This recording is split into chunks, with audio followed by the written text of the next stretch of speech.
नमस्कार दोस्तों, स्वागत है आपका आपके अपने चैनल में।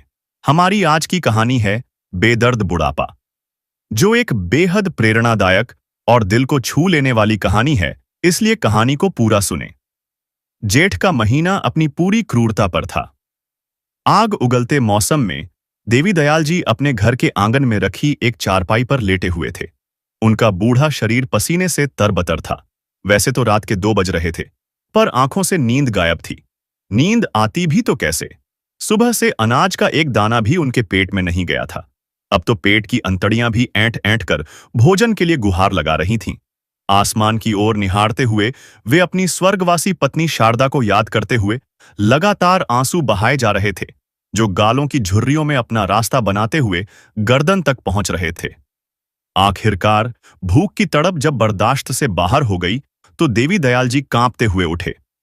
मन में एक क्षीण सी आशा थी कि शायद बहू ने उनके लिए कुछ छोड़ दिया हो, लेकिन रसोई में जाकर देखा तो सब बर्तन खाली पड़े थे। दूध पीने की एक तीव्र इच्छा से उन्होंने फ्रिज का दरवाजा खोला, लेकिन वहां भी निराशा ही हाथ लगी। दूध का पतीला ऐसे खाली पड़ा था जैसे किसी ने उसे रगड़ रगड़ कर साफ किया हो। एक हारी हुई लंबी सांस छोड़ते हुए देवी दयाल जी ने मिट्टी के घड़े से एक गिलास पानी भरा और एक ही सांस में गटक गए। ठंडा पानी उनके सूखे गले से नीचे उतरा, लेकिन पेट की धधकती अग्नि को शांत करने में नाकाम रहा। वह वापस अपनी चारपाई पर आकर लेट गए। एक ओर जेठ की भयंकर गर्मी और दूसरी ओर भूख की असहनीय पीड़ा। वह बस करवटें बदल रहे थे। हर आहट पर उन्हें लगता कि शायद उनका बेटा संजीव उठा हो, शायद उसे अपने बूढ़े बाप का ख्याल आ गया हो। पर यह सिर्फ उनका वहम था। उनके बेटा बहू संजीव और रीना अपने एयर कंडीशन्ड कमरे में चैन की नींद सो रहे थे, बाहरी दुनिया की तपिश और अपने पिता की पीड़ा से पूरी तरह बेखबर। दरअसल कल रात संजीव और रीना एक शादी समारोह में गए थे। उन्होंने वहीं भव्य रात्रि भोज किया था और देर रात घर लौटे थे। देवी दयाल जी के लिए उनकी बहू रीना ने सुबह की बची हुई 2 बासी रोटियां डिब्बे में रखकर रसोई की स्लैब पर छोड़ दी थीं। जाते जाते उसने रूखे स्वर में कहा था, बाबूजी, ये रोटियां रखी हैं, चाय बनाकर उसके साथ खा लीजिएगा। यह कोई नई बात नहीं थी। जब से शारदा गुजरी थी, अक्सर ऐसा ही होता था। रात की बची खुची सूखी रोटियां देवी दयाल जी के हिस्से आती थीं। अब तो उन्हें इस अपमान और तिरस्कार की आदत सी पड़ चुकी थी। उन्होंने चुपचाप हां में सिर हिला दिया था, क्योंकि वह जानते थे कि बहस करने का मतलब घर में महाभारत छेड़ना है, और उस महाभारत में जीत हमेशा बहू की ही होती थी। भूख लगने पर वह रसोई में गए थे अपना खाना डालने के लिए, लेकिन जैसे ही रोटी निकालने के लिए डिब्बा खोला, एक तीखी खट्टी बदबू ने उनके नथुनों पर आक्रमण किया। गर्मी और उमस के कारण सुबह की रोटियां खराब हो चुकी थीं। उन पर फफूंद की हल्की हरी भूरी परत भी दिखने लगी थी। भूख अपने चरम पर थी, पर सड़ी हुई रोटी गले से नीचे कैसे उतरती? उन्होंने घृणा से डिब्बा बंद कर दिया। इधर उधर नजर दौड़ाई, पर खाने लायक कुछ भी नहीं था। नमकीन के डिब्बे खाली थे, बिस्कुट का पैकेट भी नहीं था। रसोई की अलमारी में बहू ने ताला लगा रखा था। देर रात करीबन 12 बजे कार के रुकने की आवाज आई। बेटा बहू शादी से लौटे थे। उनकी हंसी ठिठोली की ऊंची आवाजें देवी दयाल जी के कानों तक पहुंची, पर उनमें इतनी हिम्मत नहीं थी कि वह अपनी बहू को इस वक्त खाना बनाने के लिए कहें। वह जानते थे कि इसका अंजाम क्या होगा। रीना मुंह बनाकर कहती, इस उम्र में इतना क्या खाते हैं, दिन भर तो आराम ही करते हैं। और बेटा संजीव, अपनी पत्नी की हर बात को ब्रह्मवाक्य मानने वाला, भी अपनी पत्नी की हां में हां मिलाता। इसीलिए वह चुपचाप अपनी चारपाई पर दर्द और भूख को पीते हुए लेटे रहे। रात जैसे जैसे गहरी हो रही थी, उनकी भूख की पीड़ा भी बढ़ती जा रही थी। तड़पते तड़पते न जाने कब उनकी आंख लग गई। सुबह उनकी नींद रसोई से आती कुकर की तेज सीटी की आवाज से खुली। चारपाई से उठकर देखा तो बहू रीना रसोई में कुछ पका रही थी। मसालों की और घी में भूनते जीरे की सुगंध हवा में तैर रही थी। वह सुगंध किसी अमृत की तरह उनके नथुनों में प्रवेश कर रही थी और उनकी भूख को और भी भड़का रही थी। दिल को एक पल की संतुष्टि मिली। एक आशा जगी कि चलो, अब कुछ ही देर में गर्मा-गर्म स्वादिष्ट खाना मिलेगा। वह यही सोचकर अपनी चारपाई पर बैठे थे कि उनके कानों में रीना की कड़कती हुई कर्कश आवाज पड़ी। कितनी देर लगा दी उठने में? सूरज सिर पर चढ़ आया है। इतनी देर तक भी कोई सोता है क्या? देवी दयाल जी ने अपनी बहू की ओर देखा। उसकी आंखों में न कोई सम्मान था, न कोई ममता। उनमें सिर्फ अधिकार और झुंझलाहट का भाव था। उसने गरम चाय का प्याला लगभग उनके हाथों में पटकते हुए कहा, जल्दी से यह चाय पीजिए और घर के काम में मेरी मदद करवाइए। वह एक सांस में आदेश देती चली गई। 2 दिन के मैले कपड़ों का ढेर बाथरूम में पड़ा है। उन्हें धोकर छत की मुंडेर पर सुखाने डाल दीजिए। और जब यह काम हो जाए तो पूरे घर में झाड़ू पोंछा भी करना है। कोना कोना चमक जाना चाहिए। और हां, जरा हाथ तेजी से चलाइएगा। आज घर पर मेरे मायके वाले आने वाले हैं। मैं उनके लिए शाही पनीर और दम आलू बना रही हूं। उनके आने से पहले सारा काम निपट जाना चाहिए। बहू का हर शब्द एक चाबुक की तरह उनके झरझर शरीर और घायल आत्मसम्मान पर पड़ रहा था। रात भर के भूखे, कमजोर शरीर के साथ देवी दयाल जी के मुंह से एक शब्द नहीं निकला। वह जानते थे कि कुछ भी कहने का कोई फायदा नहीं है। एक कप कम दूध वाली चाय पीकर ही उन्होंने खुद को दिलासा दिया और बाथरूम में रखे कपड़ों के विशाल ढेर की ओर बढ़ गए। बुढ़ापे और कमजोरी के कारण उनसे इतना काम नहीं होता था। काम करते करते सांस फूल रही थी, पर वह मजबूर थे। अपने ही घर में एक बेबस, अवैतनिक मजदूर। घंटों की अथक मशक्कत के बाद जब घर का सारा काम निपटा और घर शीशे की तरह चमकने लगा, तो देवी दयाल जी पसीने से तरबतर अपनी बहू के पास आए। बहू, घर का सारा काम मैंने कर दिया है। अब मुझे बहुत जोरों की भूख लगी है। रात से कुछ नहीं खाया। जो रोटियां तुम रखकर गई थीं, उनमें से बदबू आ रही थी, इसलिए मैं नहीं खा पाया। यह सुनते ही रीना का चेहरा तमतमा गया। वह किसी नागिन की तरह फुफकार पड़ी। अच्छा, तो आप कहना क्या चाहते हैं कि मैं आपको बासी और सड़ा हुआ खाना देती हूं? हे भगवान, अब मुझ पर यह इल्जाम लगाना भी बाकी रह गया था। शर्म नहीं आती आपको इस उम्र में ऐसा सफेद झूठ बोलते हुए? देवी दयाल जी सन्न रह गए। वह अवाक थे। उनकी सरल सी बात का ऐसा मतलब निकाला जाएगा, उन्होंने स्वप्न में भी नहीं सोचा था। रीना की आवाज और तेज हो गई, जैसे वह पूरे मोहल्ले को सुनाना चाहती हो। मेरी एक बात कान खोलकर सुन लीजिए। जब तक मेरे मायके वाले आकर खाना नहीं खा लेते, तब तक रसोई से आपको एक दाना भी नहीं मिलेगा। अरे, अगर उनके लिए खाना कम पड़ गया तो मेरी क्या इज्जत रह जाएगी? अगर कुछ बच गया तो मैं आपको बाद में दे दूंगी। अब यहां मेरे सिर पर खड़े होकर मेरा दिमाग मत खराब कीजिए। इतना कहते हुए रीना ने पास में मेज पर रखा ग्लूकोज बिस्कुट का एक छोटा पैकेट, जिसमें शायद 5 या 6 बिस्कुट होंगे, देवी दयाल जी के हाथ में थमाया और बोली, अपने कमरे में जाकर इन्हें खा लेना। और जब तक मेहमान आकर चले नहीं जाते, तब तक बाहर मत निकलिएगा। यहां इधर उधर घूमने की जरूरत नहीं है। और हां, आंगन से अपनी यह चारपाई भी उठा लीजिए। मेहमान आएंगे तो क्या सोचेंगे, मेरे घर को कबाड़ खाना बना रखा है। एक पल के लिए देवी दयाल जी का खून खौल उठा। एक सुप्त ज्वालामुखी उनके भीतर धधकने लगा। मन हुआ कि चीखकर कहें कि यह घर तेरा नहीं, मेरा है। यह कबाड़ खाना नहीं, मेरी जिंदगी भर की मेहनत का नतीजा है। लेकिन फिर यह सोचकर चुप रह गए कि बेटे के आते ही बहू आसमान सिर पर उठा लेगी। बेटा संजीव भी बिना सच जाने अपनी पत्नी का ही पक्ष लेगा और फिर से उन्हें वृद्धाश्रम छोड़ आने की धमकी देने लगेगा। जब से बेटे की शादी हुई है, उसे अपने बूढ़े बाप की तकलीफें नजर कहां आती हैं। वह तो अपनी पत्नी की आंखों से देखता है और उसी के कानों से सुनता है। भारी मन और कांपते हाथों से देवी दयाल जी ने अपनी चारपाई उठाई और उसे अपने कमरे के एक अंधेरे कोने में टिका दिया। वहीं जमीन पर बैठकर वह बिस्कुट का पैकेट खोलने लगे, पर हाथ इतने कांप रहे थे कि पैकेट खुल ही नहीं रहा था। आंखों से आंसू अविरल बह रहे थे, जो बिस्कुट के पैकेट पर गिर रहे थे। वह अपने कमरे की घुटन भरी खामोशी में बैठकर अतीत के पन्नों को पलटने लगे। उन्हें याद आए अपने बेटे संजीव के बचपन के दिन। वे सोचने लगे, कितने मंदिरों में माथा टेका था, कितनी मन्नतें मांगी थीं, तब जाकर संजीव का जन्म हुआ था। उन्होंने सपना देखा था कि बेटा बड़ा होकर उनके बुढ़ापे की लाठी बनेगा, उनका सहारा बनेगा। लेकिन तब वो नहीं जानते थे कि वह लाठी तो आगे चलकर उन्हीं पर बरसेगी। उन्होंने अपने बेटे को कोई कमी नहीं होने दी थी। उसे शहर के सबसे अच्छे अंग्रेजी स्कूल में पढ़ाया, उसकी हर जिद पूरी की। जब संजीव ने कॉलेज में एक मोटरसाइकिल की मांग की, तो उन्होंने अपनी एफडी तोड़कर उसे सबसे महंगी मोटरसाइकिल दिलाई थी। वह सोचते थे, मेरा बेटा है, उसका हर शौक पूरा होना चाहिए। शारदा उन्हें टोकती भी थी, आप संजीव को बहुत सिर चढ़ा रहे हैं, उसे मेहनत का मोल समझाइए। पर वह हंसकर बात को टाल देते। शायद यही उनकी सबसे बड़ी भूल थी। उन्होंने संजीव को व्यापार की एक एक बारीकी सिखाई, हिसाब किताब से लेकर ग्राहकों से बात करने की कला तक।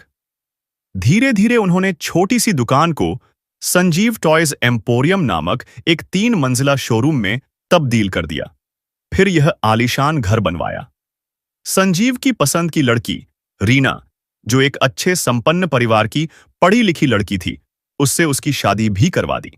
जब तक शारदा जिंदा थी, सब कुछ किसी सुखद स्वप्न जैसा था। मैं इस घर के मुखिया था, मेरा हर शब्द कानून था। बेटा बहू मान सम्मान देते थे। शारदा अपनी बहू के साथ मिलकर घर संभालती थी और मैं दुकान। लेकिन एक दिन अचानक उसे डेंगू ने जकड़ीडी लिया। शहर के सबसे अच्छे अस्पताल में भर्ती करवाया, लाखों रुपए पानी की तरह बहा दिए। पर शारदा मुझे छोड़कर चली गई। लेकिन उसके जाने के बाद मेरी तो दुनिया ही उजड़ गई। मैं तो जैसे बेटा बहू पर बोझ बन गया। धीरे धीरे बेटे ने दुकान पर कब्जा किया और बहू ने पूरे घर पर कब्जा कर लिया और मुझे एक कमरे तक सीमित कर दिया गया। अपने ही घर में मैं कहीं आ जा नहीं सकता हूं। कुछ दिनों के लिए मेरी तबीयत क्या खराब हुई, बेटे ने तो मुझे दुकान पर बैठने से ही मना कर दिया, यह कहकर कि आप बूढ़े हो गए हैं, योमा की तबीयत खराब हो जाएगी तो कौन संभालेगा। अब दुकान पर आपकी कोई जरूरत नहीं है, दुकान मैं बहुत अच्छे से संभाल सकता हूं। ऐसा कहकर उसने दुकान पर कब्जा जमा लिया। जेब में कुछ रुपए होते तो बाहर से ही कुछ खरीद कर खा लेता। लेकिन बेटा तो एक रुपया भी नहीं देता था। बहू खाना देती है तो मैं खा लेता हूं, वो भी हजारों ताने सुनकर। सोचते सोचते देवी दयाल जी की हिचकियां बंध गईं और वह किसी छोटे बच्चे की तरह बिलख बिलख कर रोने लगे। बाहर दरवाजे की घंटी बजी। देवी दयाल जी अपनी यादों के समुद्र से बाहर आए। वह समझ गए थे कि बहू के मायके वाले आ चुके हैं। बाहर से हंसी ठिठोली की ऊंची आवाजें आ रही थीं। तरह तरह के पकवानों की सुगंध उनके कमरे के बंद दरवाजे के नीचे से सरकती हुई अंदर आ रही थी और उनकी भूख को और भी क्रूरता से कुरेद रही थी। वह अपने कमरे में कैद किसी अपराधी की तरह इंतजार कर रहे थे कि कब यह उत्सव खत्म हो और उन्हें खाने को कुछ मिले। घंटे बीतते गए। मेहमानों के लिए डाइनिंग टेबल पर खाना लगाया गया। शाही पनीर, दम आलू, दाल मखनी, भरवां करेले, बूंदी का रायता, गर्मा गर्म पूरियां और गुलाब जामुन। सब उंगलियां चाट चाट कर खा रहे थे। उधर देवी दयाल जी पानी पी पी कर अपनी भूख मिटाने की नाकाम कोशिश कर रहे थे। कमरे में रखा जग भी अब खाली हो गया था। प्यास से गला सूख रहा था। पानी लेने के लिए जैसे ही वह हिम्मत करके अपने कमरे से बाहर निकले, रसोई में खड़ी बहू की मां यानी उनकी समधन रीना से कह रही थी, अरे रीना, तू अपने ससुर से कुछ कामकाज करवाती है या नहीं, या दिन भर पड़े पड़े मुफ्त की रोटियां ही तोड़ते हैं। रीना हंसते हुए बोली, नहीं मां, आप भी कैसी बातें करती हैं। अब ये बूढ़े हो चुके हैं, ज्यादा तो नहीं लेकिन थोड़ा बहुत काम तो करवा ही लेती हूं। झाड़ू पोंछा, कपड़े बर्तन, आखिर बैठे बैठे मुफ्त में खाना थोड़ी खिलाऊंगी। और दोनों ठाका मारकर हंसने लगीं, जैसे उन्होंने कोई बहुत मजेदार चुटकुला सुना हो। देवी दयाल जी वहीं जम गए, जैसे किसी ने उनके पैरों में सीसा पिघलाकर डाल दिया हो। ये शब्द उनके दिल में किसी जहरीले तीर की तरह चुभ गए। यह दुकान, यह घर, सब कुछ उनका बनाया हुआ था और आज उन्हें ही मुफ्त की रोटी खाने का ताना दिया जा रहा था। उनके हाथ से पानी का स्टील का गिलास छूट गया और जमीन पर गिरकर जोर से खनखनाया। गिलास गिरने की आवाज सुनकर रीना भागती हुई आई और रसोई के फर्श पर पानी फैला देखकर चीख पड़ी, दिखाई नहीं देता आपको? एक बात समझ नहीं आती। जब मना किया था रसोई में आने से, तो फिर क्यों आए? पूरी रसोई गंदी कर दी। चलिए, अब जल्दी से साफ कीजिए इसे। बहू का चिल्लाना क्या कम था कि बेटा संजीव भी आ गया। पिताजी, जब रीना ने मना किया था, तो आप यहां क्यों आए? पूरे घर में इधर उधर घूमना जरूरी है क्या आपका? एक जगह बैठा नहीं जाता? मेहमानों के सामने सारा मजा खराब कर दिया। भूखे रहने का दर्द इतना नहीं था जितना अपने ही बेटे के मुंह से ये जिल्लत भरे शब्द सुनने का था। आज देवी दयाल जी पूरी तरह से टूट चुके थे। एक एक टुकड़ा होकर बिखर गए थे। भरी आंखों और कांपते हाथों से उन्होंने रसोई का फर्श साफ किया और झुकी हुई नजरें लिए अपने कमरे में चले गए। उन्होंने दरवाजा अंदर से बंद कर लिया और अपनी किस्मत पर फूट फूट कर रोने लगे। शाम को मेहमान चले गए। घर में शांति छा गई। देवी दयाल जी ने सोचा, अब तो बहू कुछ खाने को देगी। उन्होंने हिम्मत करके दरवाजा खटखटाया और आवाज दी, बहू, बेटा, कुछ खाने को दे दो, बहुत भूख लगी है। अंदर से संजीव और रीना दोनों के एक साथ चिल्लाने की आवाज आई, मेहमानों के सामने हमारी बेइज्जती कर दी। आज आपको खाने को कुछ नहीं मिलेगा। चुपचाप घर में रहना है तो रहो, नहीं तो निकल जाओ इस घर से। हमें आपकी कोई जरूरत नहीं है। बेटे के ये शब्द आखिरी कील साबित हुए। अब अपमान का घड़ा पूरी तरह भर चुका था। बर्दाश्त की सारी सीमाएं ध्वस्त हो चुकी थीं। बैठे बैठे उन्हें कुछ याद आया। उन्होंने दीवार के सहारे रखी अपनी पुरानी भारी लोहे की संदूक खोली। उसमें उनकी पत्नी शारदा के कुछ पुराने कपड़े, शादी का जोड़ा और उनकी यादें थीं। उसी संदूक के एक कोने में उनका एक पुराना पर्स पड़ा था, जिसे वह सालों से भूल चुके थे। उन्होंने कांपते हाथों से उसे खोला। उसमें कुछ 100 के नोट रखे थे, जो शायद शारदा ने ही कभी किसी जरूरत के लिए रखे होंगे। उन्होंने गिने, कुल मिलाकर 700 रुपए थे। उन 700 रुपयों को उन्होंने अपनी मैली कुर्ते की जेब में डाला, अपनी छड़ी उठाई और बिना कुछ सोचे समझे घर के मुख्य दरवाजे की ओर चल दिए। बेटा बहू ने उन्हें जाते हुए देखा, पर किसी ने रोका नहीं, किसी ने पूछा तक नहीं, पिताजी इस वक्त कहां जा रहे हैं? उनकी चुप्पी देवी दयाल जी के लिए शब्दों से ज्यादा चुभने वाली थी। घर से बाहर निकलकर रात की गर्म हवा में देवी दयाल जी को पहली बार आजादी का एहसास हुआ। लेकिन यह आजादी बेबसी और लाचारी से भरी थी। वह कहां जाएंगे, क्या करेंगे, उन्हें कुछ नहीं पता था। पर एक बात तय थी, अब वह उस अपमान के घर में वापस नहीं लौटेंगे। भूख जोरों से लगी थी। सबसे पहले उन्होंने पास के एक छोटे से ढाबे पर, जहां ट्रक ड्राइवर खाना खाते थे, 50 रुपए में पेट भरकर दाल रोटी खाई। सालों बाद अपनी मर्जी से, अपने पैसे से खाना खाने पर जो सुकून मिला, वह अकथनीय था। हर निवाला अमृत जैसा लग रहा था। अब उनकी जेब में 650 रुपए बचे थे। वह बूढ़े जरूर हो गए थे, लेकिन उनका दिमाग अब भी एक व्यापारी का ही था। उन्होंने सोचा, इन पैसों से क्या किया जाए? ये पैसे कितने दिन चलेंगे? मुझे कुछ करना होगा ताकि रोज भूखे पेट न सोना पड़े। मैं किसी पर बोझ नहीं बनूंगा। बहुत सोचने के बाद वह बस पकड़कर शहर के मुख्य थोक बाजार गए और बचे हुए पैसों से चिप्स, नमकीन और बिस्कुट के कुछ पैकेट खरीदे। फिर वह शहर के एयरपोर्ट के बाहर जाकर एक कोने में एक पेड़ की छाया में खड़े हो गए। शुरू में उन्हें बहुत शर्म आई, झिझक हुई। जिस इंसान ने लाखों का कारोबार खड़ा किया हो, वह आज सड़क पर 10-10 रुपए के चिप्स बेच रहा था। कई लोग उन्हें घूर कर देखते, कुछ दया भरी नजरों से तो कुछ उपेक्षा से। घंटों बीत गए। गर्मी में खड़े खड़े वह पसीने से तरबतर हो गए थे, पर उन्होंने हिम्मत नहीं हारी। उन्होंने अपनी आवाज को मजबूत किया और आने जाने वालों को बुलाना शुरू किया। चिप्स ले लो बाबूजी, बिस्कुट ले लो। धीरे धीरे कुछ लोगों ने उनसे चिप्स खरीदना शुरू किया। एक छोटी बच्ची ने जब अपने पिता से जिद करके उनसे एक पैकेट खरीदा और मुस्कुराकर थैंक यू दादू कहा, तो देवी दयाल जी की आंखों में पानी आ गया।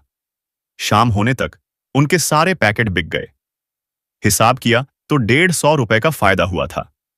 उस दिन उन्हें अपनी मेहनत की कमाई पर, उन 150 रुपयों पर, अपने लाखों के कारोबार से भी ज्यादा गर्व महसूस हुआ। रात को सोने के लिए वह पास के एक रैन बसेरे में चले गए, जहां 10 रुपए में एक रात के लिए चारपाई मिल जाती थी। अब यह देवी दयाल जी की दिनचर्या बन गई। सुबह जल्दी उठकर पास के सुलभ शौचालय में नित्य कर्म से निवृत्त होकर वह थोक बाजार जाते, सामान खरीदते और फिर एयरपोर्ट पहुंच जाते। धीरे धीरे उन्होंने अपनी छोटी सी दुकान में पानी की बोतलें और फलों का जूस भी रखना शुरू कर दिया। उनका व्यापारिक दिमाग फिर से जाग उठा था। वह जानते थे कि ग्राहकों से कैसे बात करनी है। उनका विनम्र स्वभाव और चेहरे की ईमानदारी लोगों को आकर्षित करती थी। उनके पास अब अपना खर्च चलाने के लिए पैसे थे। वह भरपेट खाना खाते और कुछ पैसे बचा भी लेते। अब उन्हें हर छोटी छोटी चीज के लिए अपने बेटे बहू के आगे हाथ नहीं फैलाने पड़ते थे। आत्मसम्मान की यह छोटी सी कमाई उनके लिए किसी खजाने से कम नहीं थी। इसी तरह 8 महीने बीत गए। इन 8 महीनों में संजीव या रीना ने एक बार भी उन्हें खोजने की कोशिश नहीं की, जैसे वह उनके लिए मर चुके हों। हजारों मील दूर ऑस्ट्रेलिया के सिडनी शहर में अजय की इंजीनियरिंग की पढ़ाई पूरी हो चुकी थी। वह अपने माता पिता और प्यारे दादाजी को सरप्राइज देने के लिए भारत लौट रहा था। फ्लाइट में बैठे बैठे वह मन ही मन मुस्कुरा रहा था। मुझे अचानक देखकर माँ पापा कितने खुश होंगे, और दादाजी दादाजी तो मुझे देखते ही गले से लगा लेंगे। आखिर 8 साल बाद वह अपने बेस्ट फ्रेंड से मिलेंगे। उसे याद था कि जब वह विदेश जा रहा था तो उसके दादाजी की आंखों में आंसू थे। उन्होंने उसका माथा चूमकर कहा था, बेटा, खूब बड़ा आदमी बनना, पर अपनी जड़ों को, अपनी मिट्टी को मत भूलना। अजय को अपने दादाजी की बहुत याद आती थी। बचपन में वही उसे कहानियां सुनाते थे, पार्क में घुमाने ले जाते थे, और जब भी वह बीमार पड़ता दादाजी ही रात रात भर उसके सिरहाने बैठे रहते थे। पिछले कुछ महीनों से जब भी वह घर फोन करता तो उसके माता पिता कहते कि दादाजी सो रहे हैं या किसी दोस्त के घर गए हैं। उसे थोड़ा अजीब लगता था, पर उसने कभी शक नहीं किया। जैसे ही अजय अपने दोस्त के साथ एयरपोर्ट के टर्मिनल से बाहर निकला, उसकी नजरें अपने परिवार को ढूंढ रही थीं। तभी गेट के पास एक कोने में उसकी नजर एक बूढ़े, कमजोर व्यक्ति पर पड़ी, जो एक छोटे से स्टूल पर बैठा था और जिसके सामने एक पेटी पर चिप्स और बिस्कुट के पैकेट सजे थे। वह आने जाने वालों से खरीदने की गुजारिश कर रहा था। उस बूढ़े व्यक्ति का चेहरा धूप और चिंता से झुलस गया था। अजय के दोस्त ने उसे कोहनी मारते हुए कहा, अजय, वह देख, वह तो तेरे दादाजी जैसे लग रहे हैं। अजय ने ध्यान से देखा। उसका दिल धक से रह गया। समय जैसे रुक गया। उसका खून जम गया। आंखें फटी की फटी रह गईं। वह सचमुच उसके दादाजी ही थे। वही देवी दयाल जी, जो कभी शहर के माने हुए व्यापारी थे, जिनके नाम की इज्जत थी, आज सड़क पर चिप्स बेच रहे थे। वह दौड़कर लड़खड़ाते कूदमों से उनके पास गया। दादाजी ने उसे पहचाना नहीं।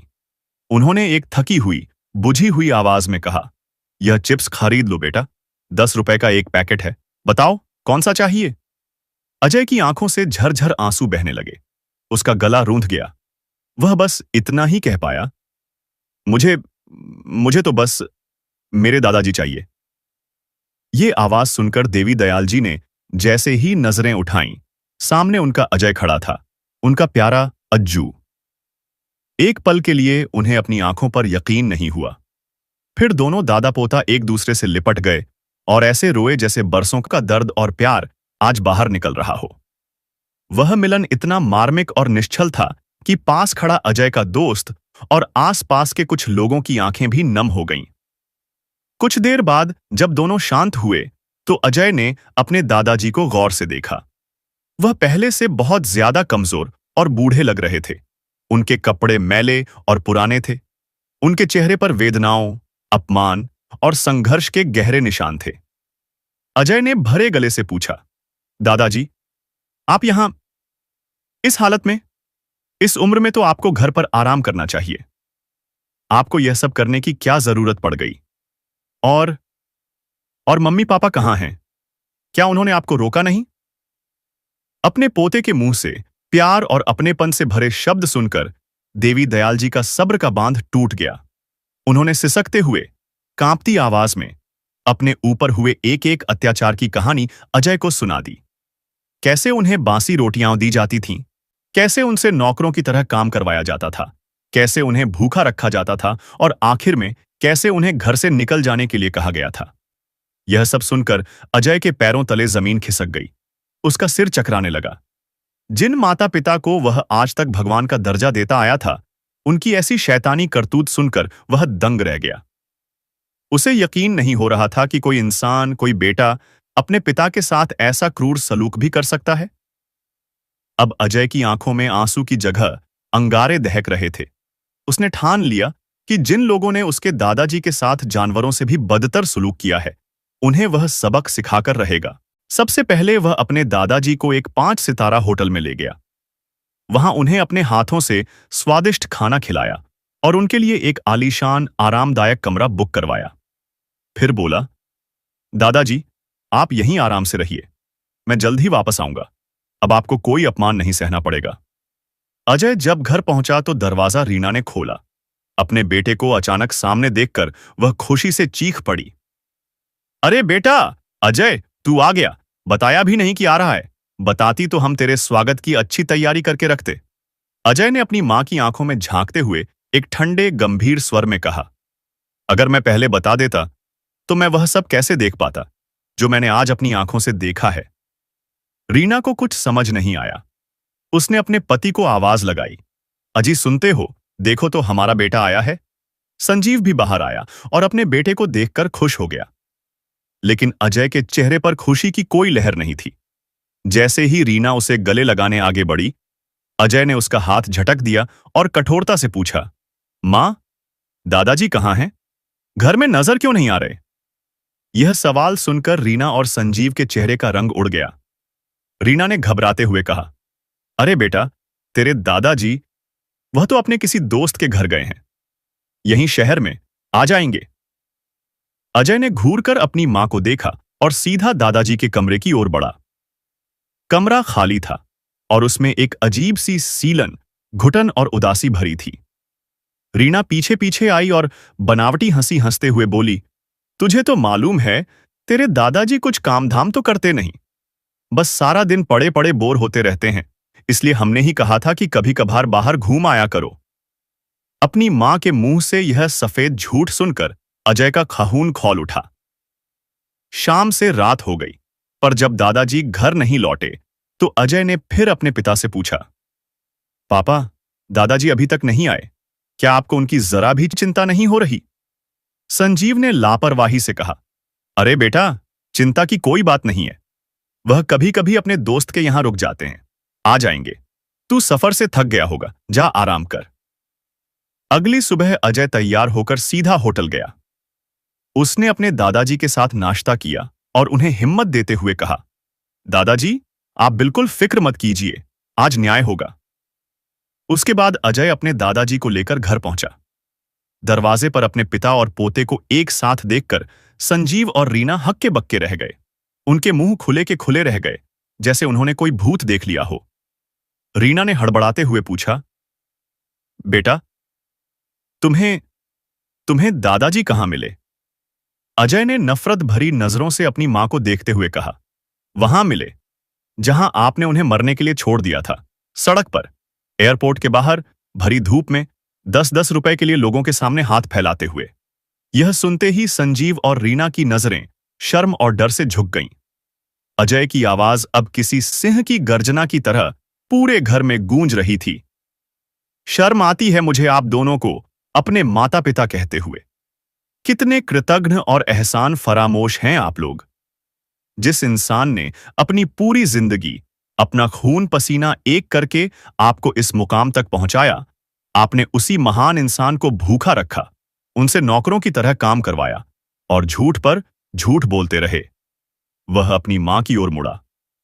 कहा जाता है कि औरत के दिल में ममता होती है, वह अन्नपूर्णा का रूप होती है। लेकिन आप एक औरत होकर अपने पिता समान ससुर के साथ ऐसा घिनौना व्यवहार कैसे कर सकती हैं? फिर वह अपने पिता की ओर मुड़ा। और पापा, आप एक बेटा होते हुए भी आप अपने बूढ़े पिता की तकलीफ नहीं समझ पाए। इस घर और दुकान पर सांप की तरह कुंडली मारकर बैठ गए, जो मेरे दादाजी की कमाई है। आपने उन्हें रात की बची सूखी रोटियां खिलाईं, उनके कमरे में एक पंखा तक नहीं लगवाया। अरे, ऐसा सलूक तो कोई अपने दुश्मन के साथ भी नहीं करता। कल को अगर यही सलूक मैं आप दोनों के साथ करूं तो आपको कैसा लगेगा? तभी दरवाजे पर दस्तक हुई और 2 पुलिस वाले अंदर आए। अजय बोला, यहां आने से पहले मैं और दादाजी आप दोनों के खिलाफ पुलिस स्टेशन में बुजुर्ग माता पिता का भरण पोषण तथा कल्याण अधिनियम 2007 के तहत रिपोर्ट लिखवा कर आए हैं। इंस्पेक्टर को देखते ही संजीव और रीना के होश उड़ गए। वे तुरंत देवी दयाल जी के पैरों में गिर पड़े। हमें माफ कर दीजिए पिताजी, हमसे बहुत बड़ी गलती हो गई। शैतान हमारे सिर पर सवार हो गया था। आइंदा ऐसा कभी नहीं होगा। तभी एक जोरदार चटाक की आवाज गूंजी। देवी दयाल जी ने अपनी पूरी ताकत से अपने बेटे संजीव के गाल पर एक तमाचा जड़ दिया। वह जमीन पर गिर पड़ा। देवी दयाल जी की आंखों में आंसू नहीं, अंगारे थे। उन्होंने कांपती लेकिन दृढ़ आवाज में कहा, ऐसी औलाद से तो बेऔलाद रहना बेहतर था। ले जाइए इन्हें। इंस्पेक्टर साहब, मैं ऐसे लोगों के साथ एक पल भी नहीं रहना चाहता जो इंसानियत के नाम पर कलंक है। पिता के मुंह से यह बात सुनते ही संजीव और रीना और जोर जोर से गिड़गिड़ाने लगे, माफी की भीख मांगने लगे। जैसे ही पुलिस वाले उन्हें जबरदस्ती बाहर ले जाने लगे, देवी दयाल जी की नजर अपने पोते अजय पर पड़ी। उसकी आंखों में अपने माता पिता के लिए आंसू थे। वह कठोर था, पर अपने माता पिता को जेल जाते नहीं देख सकता था। यह देखकर उनका दिल पिघल गया। उन्होंने इंस्पेक्टर को रोकते हुए कहा, इंस्पेक्टर साहब रुकिए, मैं अपनी शिकायत वापस लेता हूं। इन्हें छोड़ दीजिए। मेरे पोते की खुशी के लिए मैं इन्हें एक आखिरी मौका देना चाहता हूं। इंस्पेक्टर ने संजीव और रीना को कठोर चेतावनी देते हुए कहा, बुढ़ापा सब पर आता है। आज आपके पिताजी बूढ़े हैं, कल आप भी होंगे। जैसा बोओगे वैसा ही काटोगे। यह बात हमेशा याद रखना। अगर दोबारा शिकायत आई तो कोई माफी नहीं मिलेगी। इंस्पेक्टर चले गए। अजय दौड़कर अपने दादाजी के गले लग गया। उस दिन के बाद घर का माहौल पूरी तरह बदल गया। संजीव और रीना को अपनी गलती का गहरा एहसास हो चुका था। शर्म और ग्लानि के बोझ तले वे दबे हुए थे। अब वे अपने पिता का बहुत ख्याल रखने लगे। रीना खुद अपने हाथों से उनके लिए गर्मागर्म पौष्टिक खाना बनाती और समय पर देती। संजीव हर शाम काम से लौटकर सबसे पहले अपने पिता के पास बैठता, उनके पैर दबाता, उनका हाल चाल पूछता और अपने किए की माफी मांगता। देवी दयाल जी के कमरे में नया एयर कंडीशनर लग गया था, एक आरामदायक पलंग और एक बड़ा सा टेलीविजन भी। देवी दयाल जी अब अपने ही घर में पूरे मान सम्मान और शान से रहते थे। उन्होंने अपने बेटा बहू को माफ तो कर दिया था, पर उनके दिल में एक दरार हमेशा के लिए पड़ गई थी। वह हर पल अपने पोते अजय को दिल से आशीर्वाद देते, जिसने न सिर्फ उन्हें अपमान और पीड़ा के अग्निपथ से निकाला था, बल्कि उनके आत्मसम्मान को पुनः स्थापित कर उनके बुढ़ापे को एक नई स्वर्णिम सुबह दी थी। तो दोस्तों, देवी दयाल जी के पोते ने जो कदम उठाया, क्या वो सही था? अपनी राय कमेंट बॉक्स में जरूर लिखें और यह भी बताएं कि आप हमारी कहानियां भारत के किस शहर से सुन रहे हैं। कहानी पसंद आई हो तो वीडियो को लाइक करें, चैनल को सब्सक्राइब करें और वीडियो को शेयर करना बिल्कुल न भूलें। धन्यवाद।